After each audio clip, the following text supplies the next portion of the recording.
মুদি দোকান ব্যবসায় লাভ করার জন্য সঠিক প্রোডাক্ট স্টক করা খুব গুরুত্বপূর্ণ।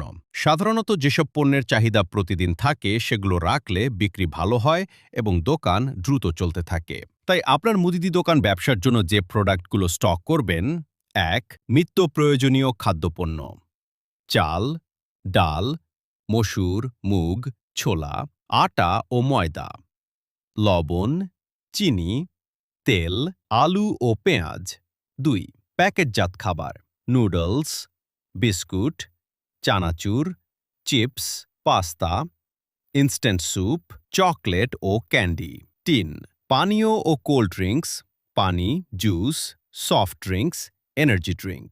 ৪. টয়লেট্রিজ ও দৈনন্দিন ব্যবহার: সাবান, শ্যাম্পু, টুথপেস্ট, টুথব্রাশ, তেল, ডিটারজেন্ট পাউডার ও লিকুইড, স্যানিটারি প্যাড।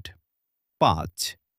মশলা ও কিচেন আইটেম: হলুদ, মরিচ গুঁড়া, জিরা, ধনে গুঁড়া, গরম মশলা, রসুন/আদা, প্যাকেট বা কাঁচা।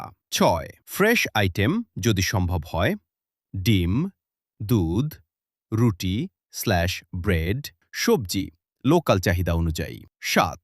অতিরিক্ত লাভজনক আইটেম: আইসক্রিম, বিস্কুটের বড় প্যাক, তামাকজাত যদি আপনি রাখতে চান, মোবাইল রিচার্জ/টপ আপ সেবা, ছোট স্টেশনারি, কলম, খাতা।